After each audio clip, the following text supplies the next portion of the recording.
अस्सलाम वालेकुम तलबा, क्या हाल है, कैसे हो, ठीक हो? अच्छा, आज का हमारा ये लेक्चर है जी जमात पंजुम के लिए, जो कि नसरी लेक्चर है। सबक नंबर 3 है, जिसका उन्वान है ट्रक किसने निकाला। बज़ाहिर तौर पर तो ये मज़ाहिया लग रहा है उन्वान, लेकिन इसके अंदर एक जो है ना बड़ी मसलहत है। इसके अंदर जो है एक मसलों से कैसे इंसान को जो है ना निकाला जाए पेचीदा मसाइल से।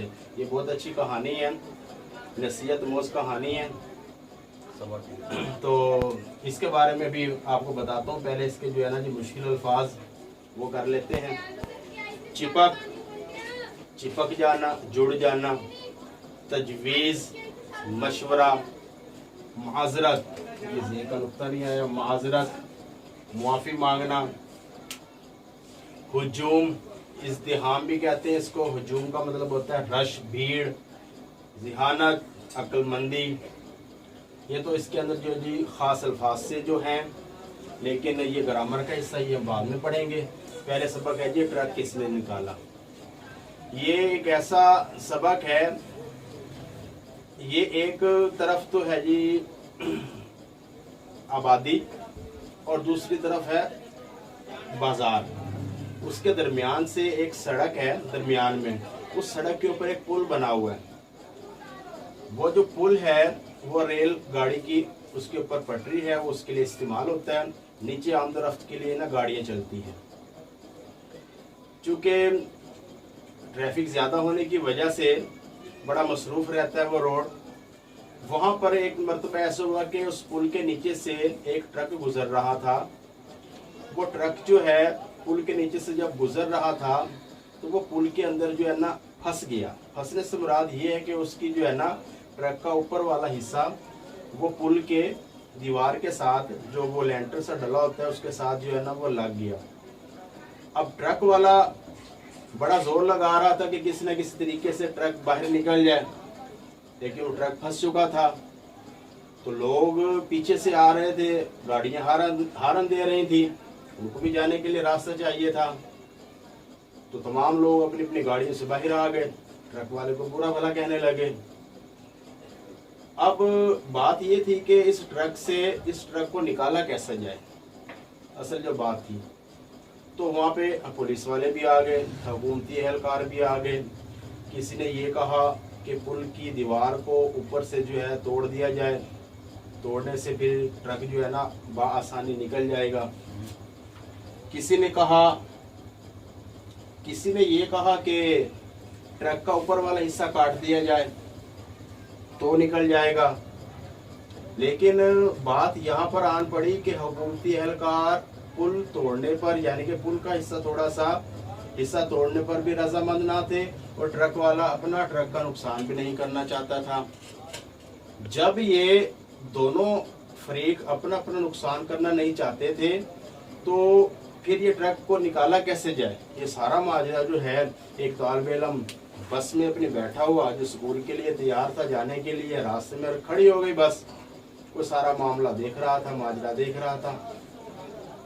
वो बस से उतरा और उतरकर बंदों से रास्ता क्रॉस करता हुआ ट्रक के पास आ गया और कहने लगा कि मैं आपको इसका हल बताता हूँ। सारे लोग उसकी तरफ मुतवज्जो हुए और देखने लगे कि ये हल कैसे हमें बताने लगा। पहले तो उसकी बात पर लोगों ने तवज्जो ना दी, लेकिन बाद में जब उसने कहा कि इसको ट्रक को निकालने के लिए मेरे पास हल मौजूद है, तो फिर उसने कहा अच्छा आप बताएं इसको कैसे निकाला जाए। तो वो कहने लगा इस ट्रक के टायरों से थोड़ी थोड़ी हवा निकाल दें। जो अब इसकी आप हवा निकालेंगे तो ट्रक जो है ना वो नीचे हो जाएगा थोड़ा सा पुल से, और फिर आप इसको ना बआसानी पुल से गुजार सकेंगे। तो उन्होंने ऐसे ही किया, ट्रक के टायरों से थोड़ी थोड़ी हवा निकाली। जैसे वो हवा निकली ट्रक थोड़ा सा नीचा हुआ और फिर वो पुल से बआसानी निकल गया। तो तमाम लोग जो है ना वो नन्हे से तालिब इल्म की ज़िहानत पर जो है ना बहुत खुश हुए, बड़ी उसको दाद दी, हुकूमत की तरफ से उसको इनाम भी दिया। तो ये हमारे लिए जो है ना एक नसीहत अब वो सबक है कि अगर इंसान किसी मुश्किल में फंस जाए तो बजाय इसके कि हम तनकीद करें, किसी को बुरा भला कहें, बल्कि अपनी जो है ना जी अकल से, ज़िहानत से उसका हल निकाला जाए। तो ये हमारा सबक था जो मैंने आपको ज़बानी इसका खुलासा इसको पढ़कर सुनाया, और उम्मीद है कि आपको इसकी समझ आई होगी। तो इसके अंदर अब इसकी मशक में है जी साबका। अब ये साबका क्या होता है? साबका इसको कहते हैं कि एक ऐसा लफ्ज़ जिसके बाद कोई नया लफ्ज़ लगाकर नए अल्फाज या नए मायने पैदा किए जाए। कोई भी लफ्ज़ लगाकर, जैसे ही लिखा होगा खुश, इसके साथ हम लगा देंगे खुश के साथ खुशबू, खुश इखलाक, खुश फहम। ये जो है ना ये खुश से हम साब के बना रहे हैं सारे, यानी कि साब से मुराद ये है जो लफ्ज़ उन्होंने दिया होता है वो लफ्ज़ तो वैसे ही रहता है, उसके आगे हमने कोई ऐसे अल्फाज लगाने हैं कि कोई नया लफ्ज़ बन जाए और उसका मतलब भी उससे नया ही हो, अलग ही हो। ठीक हो गया? अब जैसे मैं अब यहाँ पे लिख देता हूँ जी खुश है, तो हम यहाँ लिखेंगे जी खुश, खुशबू,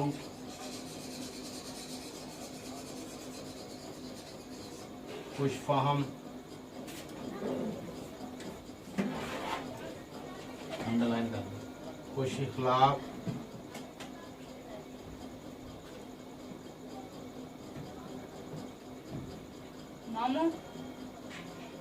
ये देखें ये 3 मैंने बना दिए हैं। और अक्सर मेरे ख्याल से इम्तिहान में 2 या 3 ही जो है उसकी पूछे जाते हैं, कहा जाता है कि इसके साब के आगे मज़ीद 2 लिखें या 3 लिखें, इससे ज़्यादा वो कहते भी नहीं हैं। तो बाकी एक इसमें ग्रामर का अगला सवाल ये था कि एराब से अल्फाज में तब्दीली, यानी कि एक लफ्ज़ लिखा होता है, हमें अगर उसका सही तलफ़ुज़ पता होगा तो हम उसका इस्तेमाल भी सही करेंगे। अगर हमें उसका सही तलफ़ुज़ ही नहीं पता तो हम उसका इस्तेमाल भी सही तरीके से नहीं कर सकते। अब मिसाल के तौर पर ये लफ्ज़ लिखा हुआ है पर, ये लिखा होगा पर। अब इसका मैं एक जुमला बनाता हूँ कि ज़मीन पर गिरा, ज़मीन पर गिरा। अब ये लिखा हुआ है पुर, सिर्फ ज़बर का और पेश का फ़र्क है, पुर। अब देखिए हम लिखेंगे जी खाली जगह पुर करें। अब आगे लिखा हुआ है कल, मैंने कल अखबार पढ़ा। अब आगे लिखा हुआ है कुल। अब इसका जुमला बन जाएगा कि पर्चे में कुल 9 सवालात थे। आगे लिखा हुआ है इल्म, इल्म जैसे इल्म का मतलब जानना, एजुकेशन जो हम हासिल करते हैं, नॉलेज। अब ये है अलम, झंडे को बोलते हैं कि पाकिस्तान का अलम हमेशा बुलंद रहे, ऊंचा रहे, लहराता रहे। इल्म, इल्म हासिल करना हर मुसलमान औरतों पर फ़र्ज़ है। तो ये था जी आज हमारा सबक कि ट्रक किसने निकाला, और इसके जो मशक में जो ग्रामर के जो सवाल थे वो आपको बताए गए हैं, ख़ास अल्फाज के बारे में बताया गया है। तो इस वीडियो में इतना ही। आप तुलबा जो है इसको जो है ना घर पे भी लिखने की ना कोशिश करें, लिखें, ताकि आपका टाइम जो है ना ज़्यादा से ज़्यादा पढ़ाई में गुजरे। आप रीडिंग करें, पढ़ें, लिखें, ताकि जब आप स्कूल आएँ दोबारा तो आपको किसी किस्म की परेशानी का सामना ना करना पड़े, हर्ज ना हो। ठीक है जी, तो आज के वीडियो में इतना ही। इंशाल्लाह बाकी अगले लेक्चर में अगला